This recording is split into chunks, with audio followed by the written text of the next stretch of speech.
Make sure we're recording. So we've got a stratified sample, a systematic sample. Previously, we covered a simple random sample. All of these things are pretty straightforward. Next up, we're going to look at a cluster sample. A cluster sample. So, like a stratified sample, we broke the population up into groups called strata. And we picked a little bit from each group. We said, okay, we got 5 different groups here. I'm going to take 10 from each group, and that's going to be my sample. Cluster sample, we're going to break the population into non-overlapping groups called clusters. But here's the difference. I'm not going to take a little bit from each cluster.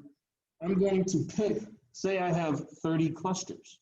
I've broken it into 30 clusters, or maybe 26 clusters by last name, by the first letter of your last name. Then I'm going to go take 4 random clusters, and I'm going to take every single person in each of those 4 random clusters. Notice that's a slight difference. I didn't take a little bit from everything.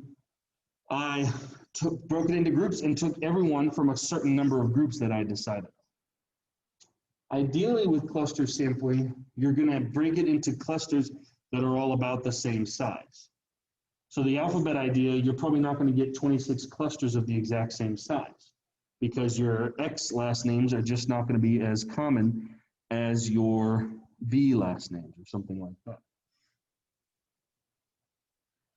So a good example of a cluster sampling system, let's say you work for the Whataburger company. How many of you like Whataburger?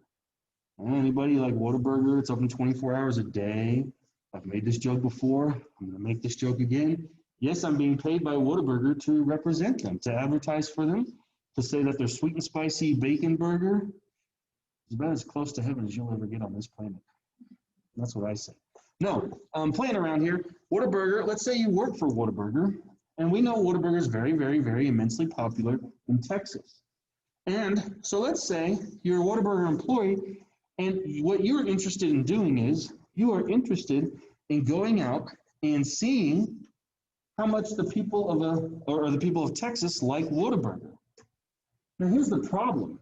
How many of you know Texas is a huge state? Right? Texas is massive. Texas is bigger than almost every European country, individual European country, dead serious in terms of land mass and size. So Texas is huge. So maybe you don't have time to get out to every large city, small town, mid-sized city in the state of Texas. Maybe that's just not practical for you. Okay, so here's what you could do as a representative of Texas. Let's say, all right, I'm going to go out there and I'm going to break Texas into all the zip codes, 76 whatever, 75 whatever. There's probably hundreds of zip codes in Texas. And here's what I'm going to do. Some zip codes are going to be larger than others. I'm just going to have to take that risk. And I'm going to select 7 random zip codes, 7 random zip codes. And then I'm going to plot out a map, figure out the most efficient route to go to each of those 7 random zip codes. And I'm going to attempt to survey each and every person in those 7 random zip codes and ask them if they like the sweet and spicy bacon burger or whatever new burger Whataburger is coming out with. But the only one you need is the sweet and spicy bacon burger. I can attest to that personally. So that would be an example of cluster sampling.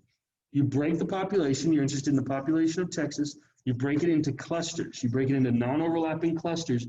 But instead of taking a little bit from each cluster, you don't have the resources to drive around to every single zip code in Texas, but only take a few people in each. You're going to only focus on 7 zip codes you randomly selected, and then go and get every person in those 7 zip codes. The overarching idea here, the overall thing that we need to pay the most attention to, is that we need randomness. We need randomness.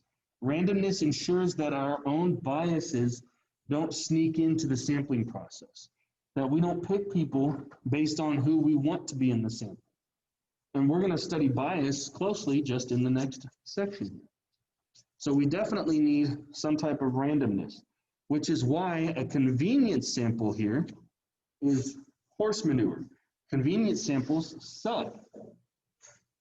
Now they're convenient, yeah, that's great, but they're not always the best. So it's just, okay, you go put a survey up on Facebook for a class project, and you ask your Facebook friends and family to answer the survey. Now that's great, and obviously if you're a student in school, you don't have the resources to go and do proper sample collection in most cases. Usually that's costly, that costs literal money to do that. And it takes a lot of time to do that, to really do a proper experiment. So it's fine for a school project, it gives you some idea, but it's not a truly good sampling process.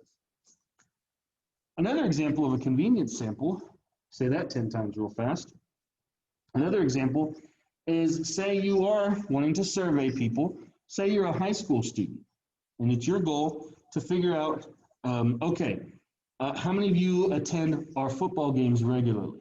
Now, right now that may be no one, because a lot of schools might have shut down their high school football for the fall at least, but maybe that's your goal. You want to say, okay, I'm going to go survey people and say, hey, how many of you attend football games regularly? And then I can say, oh, 40% of our student body likes to attend the high school football games. Is that high? Is that low? We can predict how much revenue the school is going to bring in from high school football games, from ticket sales, and all that.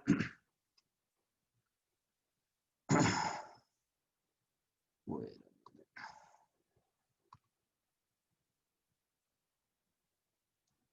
a minute. Okay. So yeah, that's one thing we can do, is we can do it that way. Well, here's the problem with that. Let's say that your sampling idea is to do this. Okay, well, I need to get to school a little early because I can't be late to my own classes.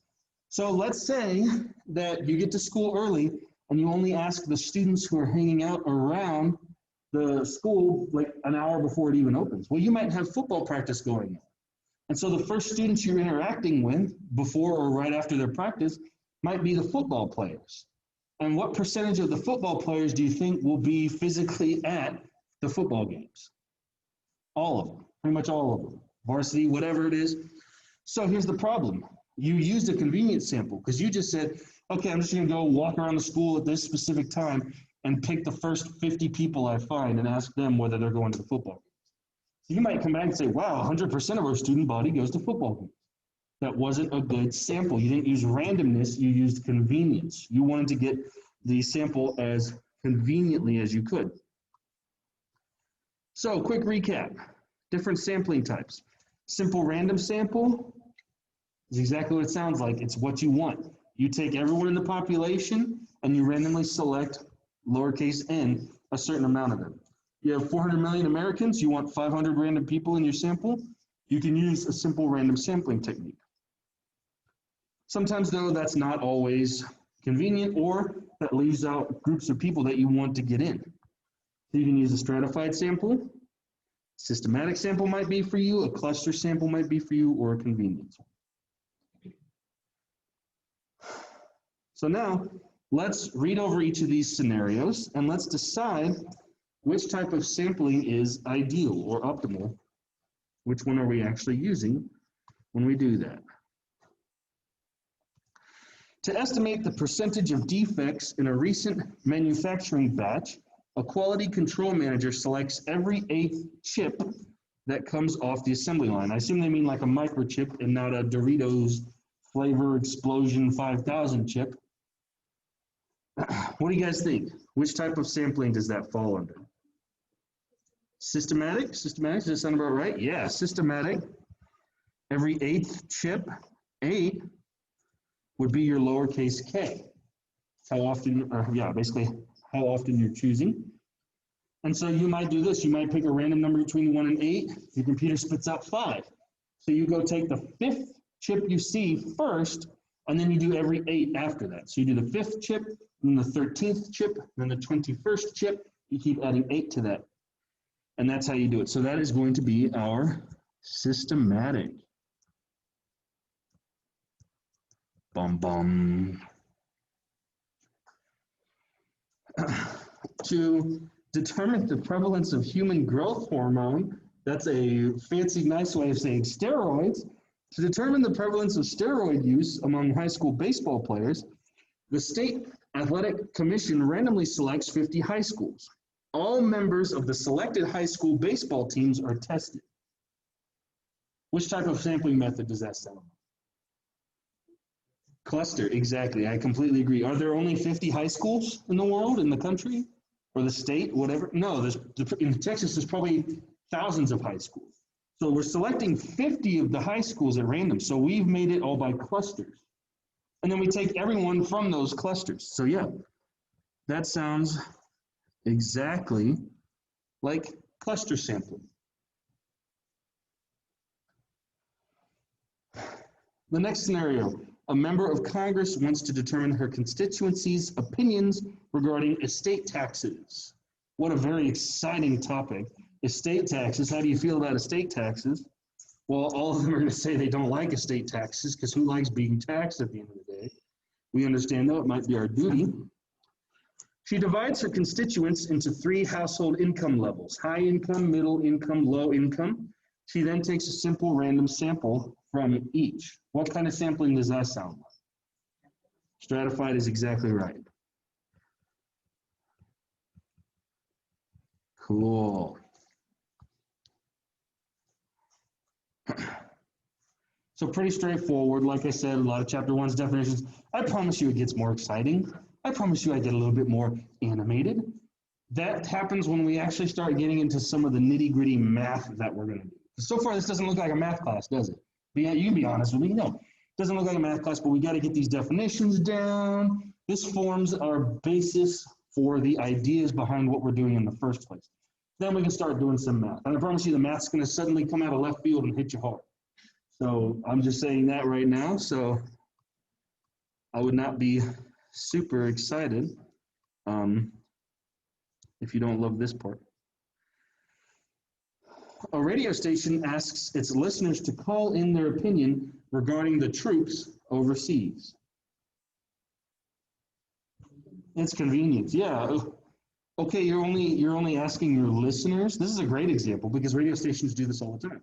You're only asking your listeners. Well, if you are a politically oriented radio station, if you lean left or you lean right, most of your listeners probably either lean left or lean right. So you're probably not getting a good, true idea of the entire American population. You're only getting an idea of how people on this side of the political spectrum lean, or vice versa. So yeah, that's bad. You're not randomly sampling anything. You're just asking people to call in, and whoever happens to get through, it's convenient for you. And while that still makes for a fun kind of a thought experiment, it's still interesting to see what your listeners believe. It's not giving you a truly good sample. It's not really giving you what you want.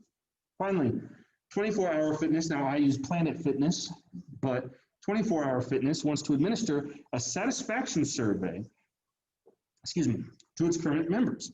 So you're seeing the word survey come up a lot. And yes, surveys are absolutely something that we use all the time in statistics, surveys. Using its membership roster, the club randomly selects 40 club members. What do you guys think? Yes, exactly. It's a simple random sample. Did they break the population into specific groups? No, the population is all of its current members. It says it right there. It wants to administer a satisfaction survey to its current members.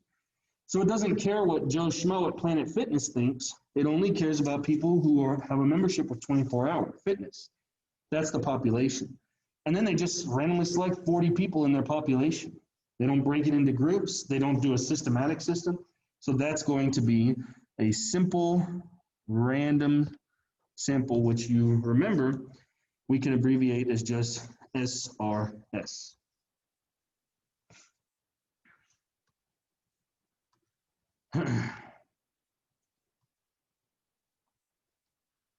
Okay. So next up, we're going to talk real quick about different types of bias. Again, a lot of this section, we're discussing it in class, but how many of you have logged into Canvas and you've seen the different modules I have? Surely you have, because that's how you access MyLabs Plus. MyLabs Plus is where the homework is. Do you have some homework to do this Wednesday? Yeah. And I'm about to add some more homeworks that are going to be due next Wednesday, which is, September 7th or 9th. That's 9th. It's the 9th. So in each of those modules, if you look in the chapter 1 modules, I tell you the first thing you should do is go read the textbook on this. So that's going to be especially true for chapters 1 and 2. You come into lecture, you learn it that way. But reading the textbook is especially effective for chapters 1 and 2 because it's a bunch of definitions. So we can talk about them in class, but they're not super interesting. And I know I've said this a million times, and I'm going to say this until we're out of chapters 1 and 2, and finally we can, if only we could fly, well, we can. So the next thing we're going to talk about is bias. Bias. Bias. The results of a sample are not representative of a population. Bias. It's whenever you miss the mark. Imagine a Target, not a Walmart. And I'm going to attempt to draw here. And so you'll just have to enjoy my drawing. Let's use blue. Here's a Target.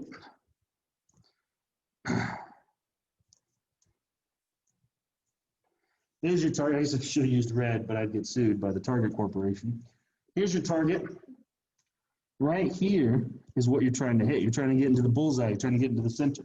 Now, if you're playing darts, that's not always true because you have to get a dart in a certain region. But let's say you're just having fun. You're trying to hit that. This represents getting it right about the population. This represents us getting a sample that represents the population well. You don't have an overrepresentation of one group and underrepresentation of a different group because you want to truly know how it works. And this is bias. You hit over here. Boom. You took your shot, you hit there. You're at a gun range, boom, boom, boom. You're not hitting that center. That's what it means to be biased. You're always off. You're off from the true mark, from the true goal.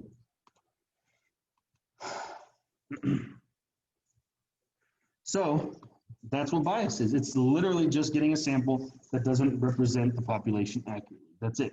So you're not quite getting what you want. Now, that can happen in a couple different ways. Sampling bias, the technique used to obtain the sample individuals, tends to favor one part of the population over another. So a perfect example of that would be football players. Remember earlier we had that system where we were going to survey the students at a school, ask them how they feel about attending football games. Do you attend football games? And basically the problem becomes, well, hey, because of the sampling method I used, I accidentally only ever asked football players if they're going to be at the football games. And so, yeah, 100% of them are going to say yes. But basically, I've overrepresented the group of football players, and I've underrepresented everybody else, everybody who's not a football player. So that is a perfect example of sampling bias, where you introduce bias in because of your sampling method. You used a poor sampling method. You used a convenience method in that case. Non-response bias. This occurs when individuals selected to be in the sample who do not respond to the survey have different opinions from those who do. Ooh, this one's subtle. This one is subtle. The best example of this would be a political survey.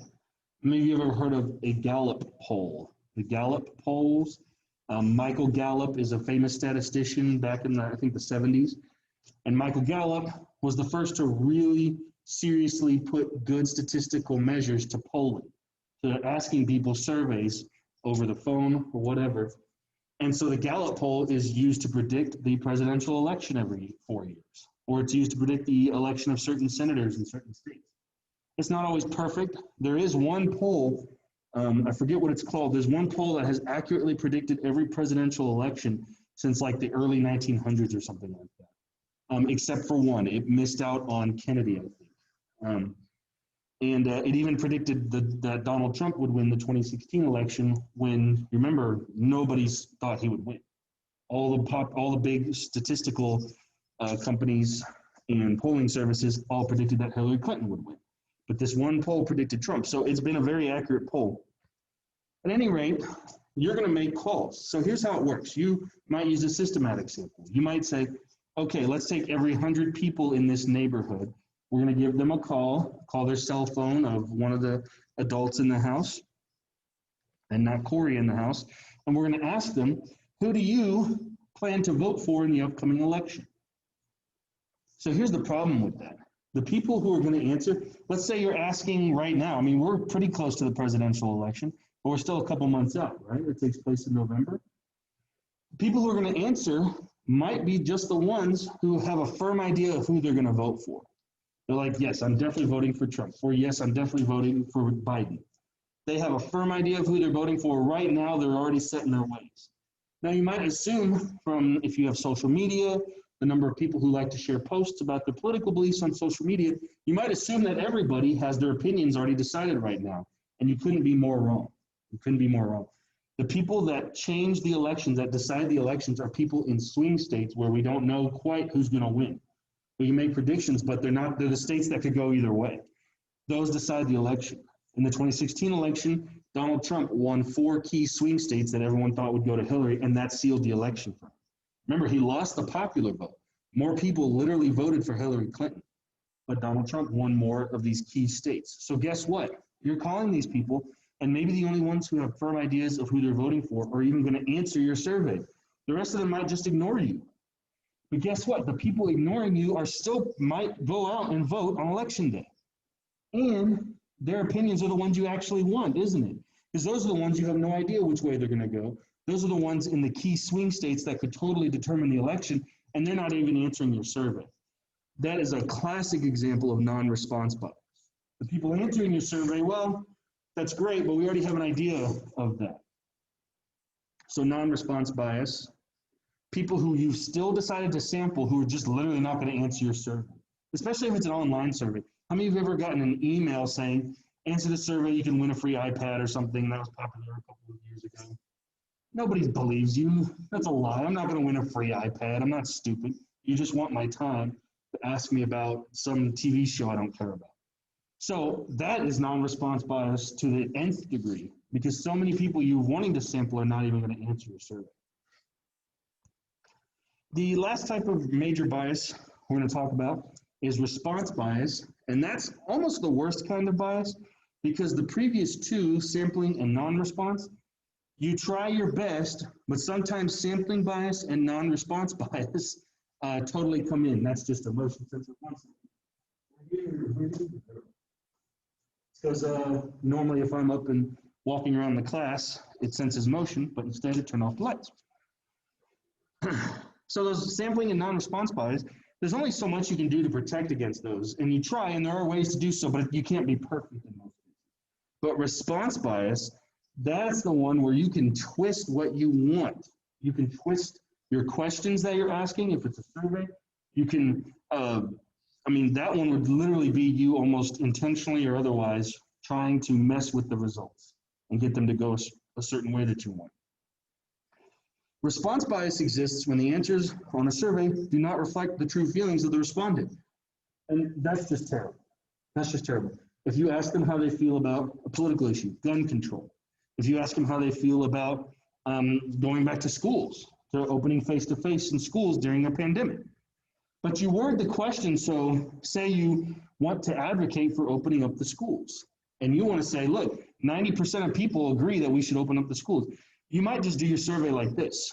Do you feel that we should continue to keep the schools closed even though there's a ton of psychological ramifications, social ramifications that are going to negatively impact our children if we stay closed?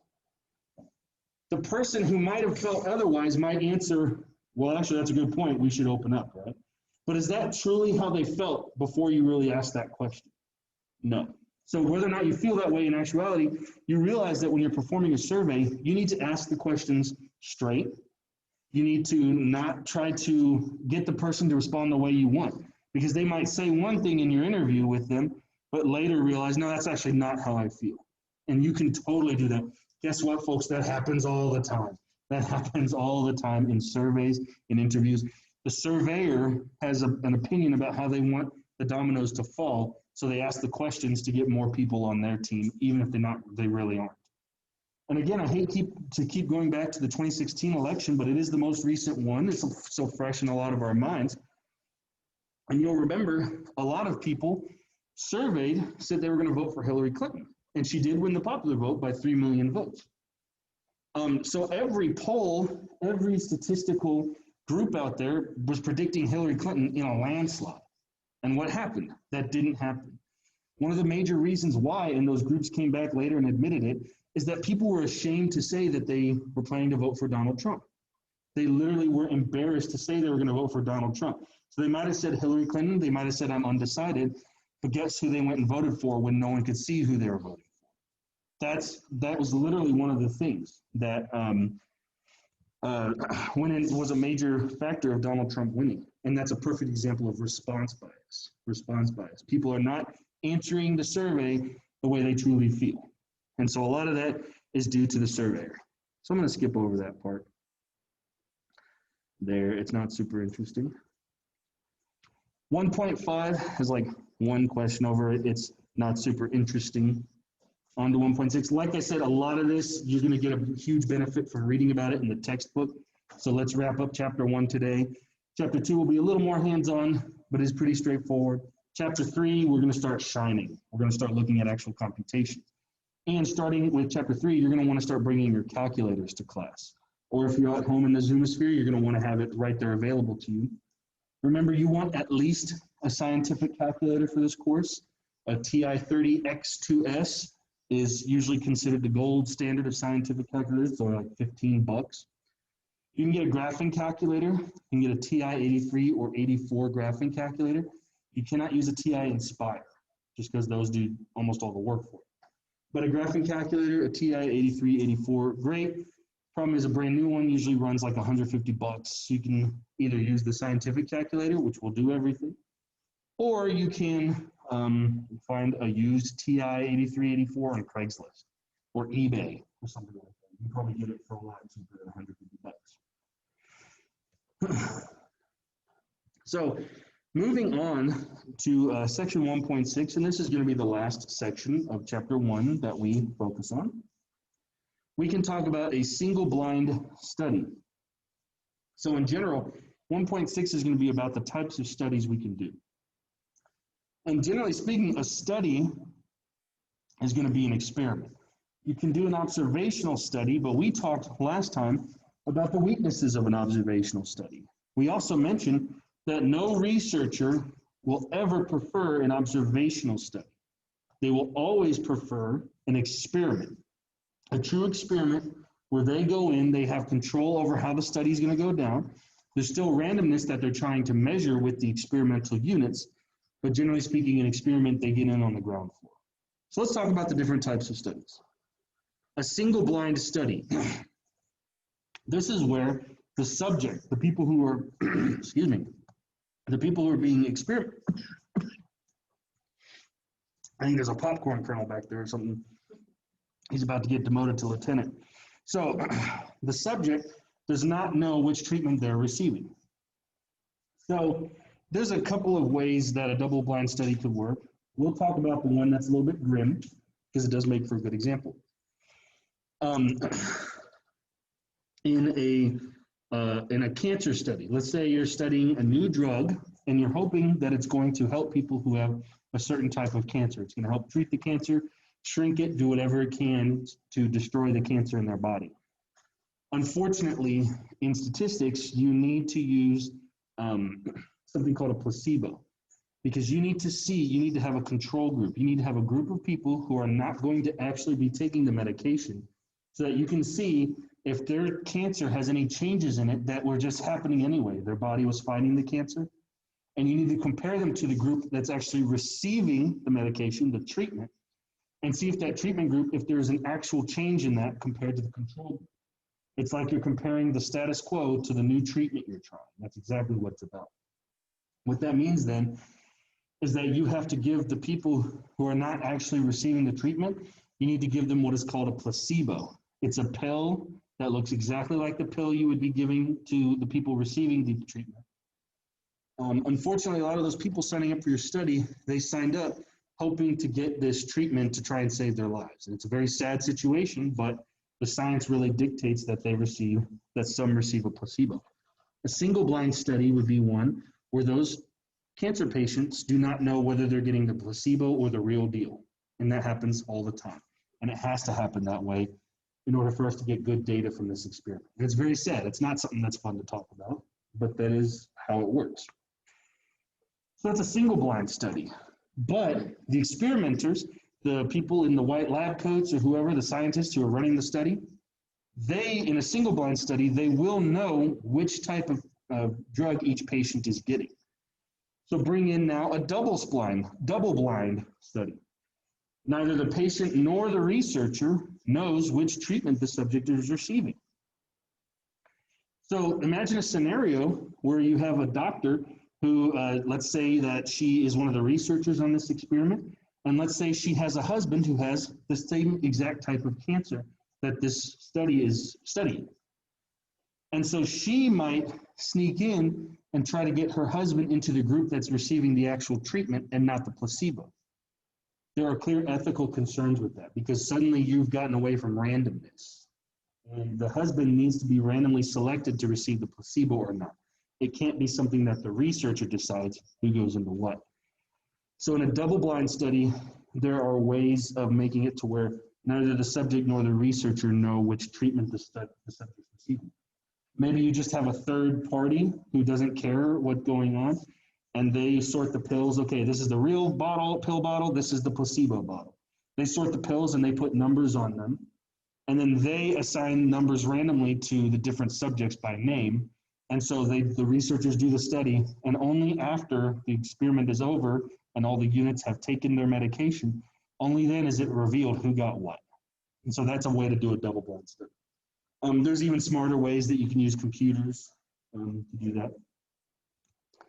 But ultimately, the whole reason we do blinding, which is what we call that process, the whole reason we do blinding is because we want to have a completely randomized design. Each subject is randomly assigned to a treatment. We use random number generation in Google. We use some kind of process where we don't know who's getting what treatment. Something else decides it for us. Throwing the die. I mean, you could literally do that. You could throw the die. You could say, okay, I'm going to toss the die. Each person's name that comes up, everybody who gets a 1, 2, or 3, I'm going to give them the treatment. Everybody who gets a 4, 5, or 6, I'm going to give them the placebo. Now, that's not exactly a good process, but that it will at least be somewhat random. So that's a completely randomized design. So we just have a whole bunch of words coming at us.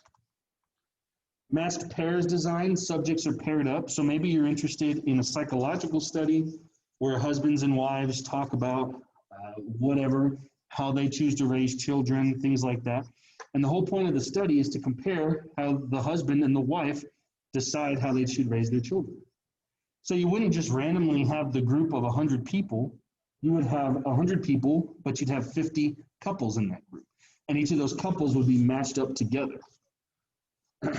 Another popular design for that is that you just match up a person before the treatment with how they are after the treatment. And so that's not really two separate people, but that is kind of like two separate experimental units.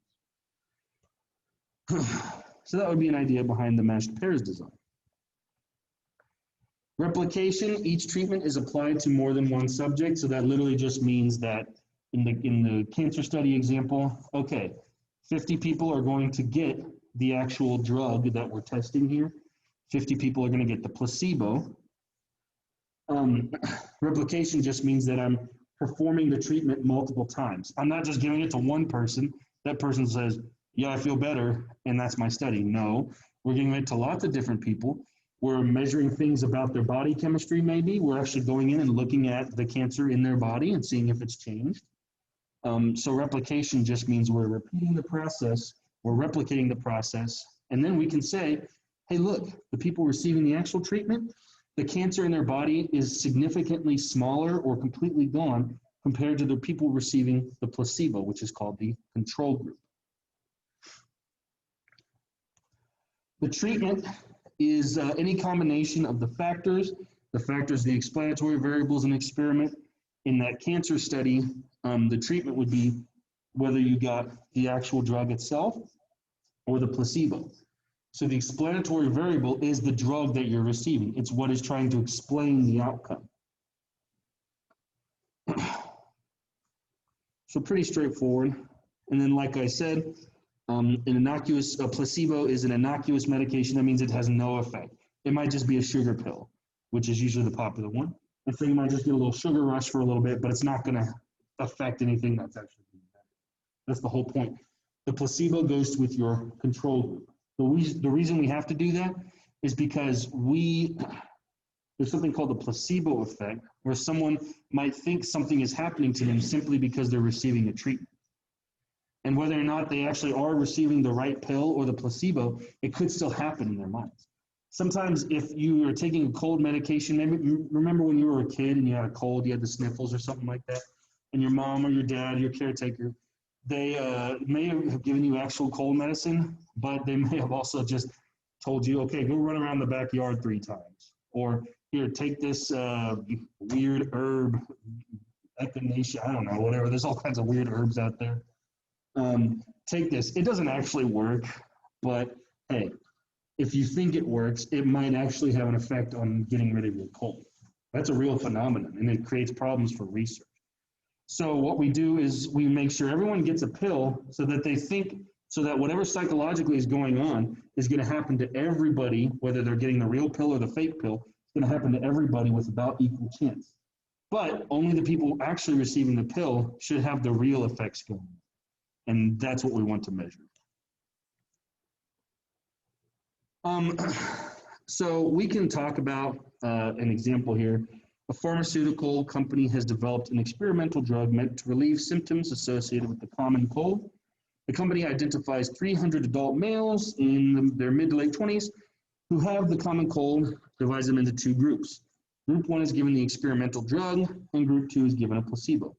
After 1 week of treatment, the proportions of each group that still have cold symptoms are compared.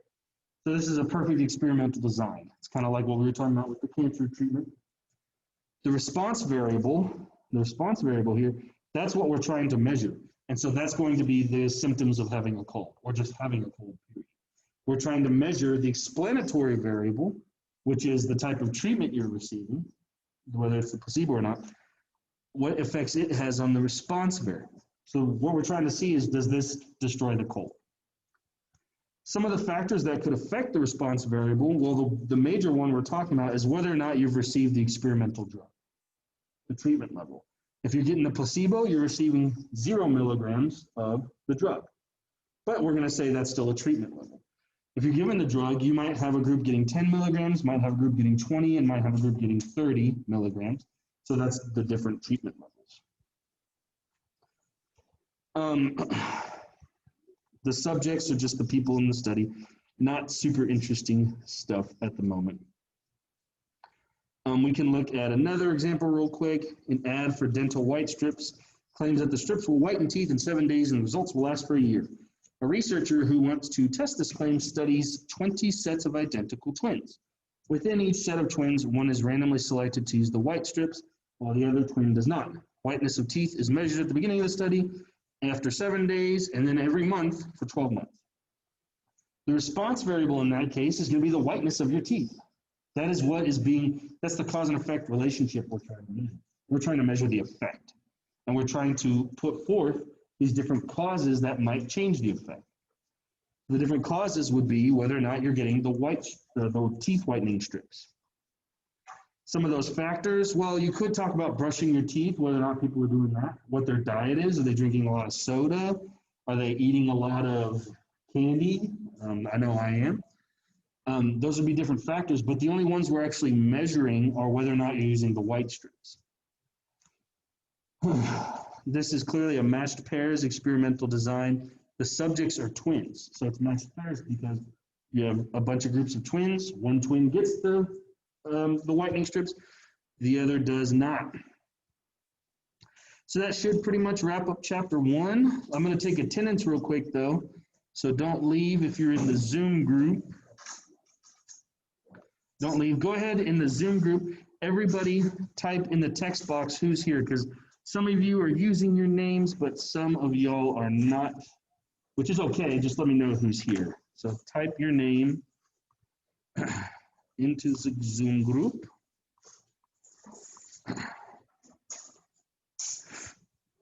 If you're here, into the text box. Courtney Hollis, very good. And I can stop recording.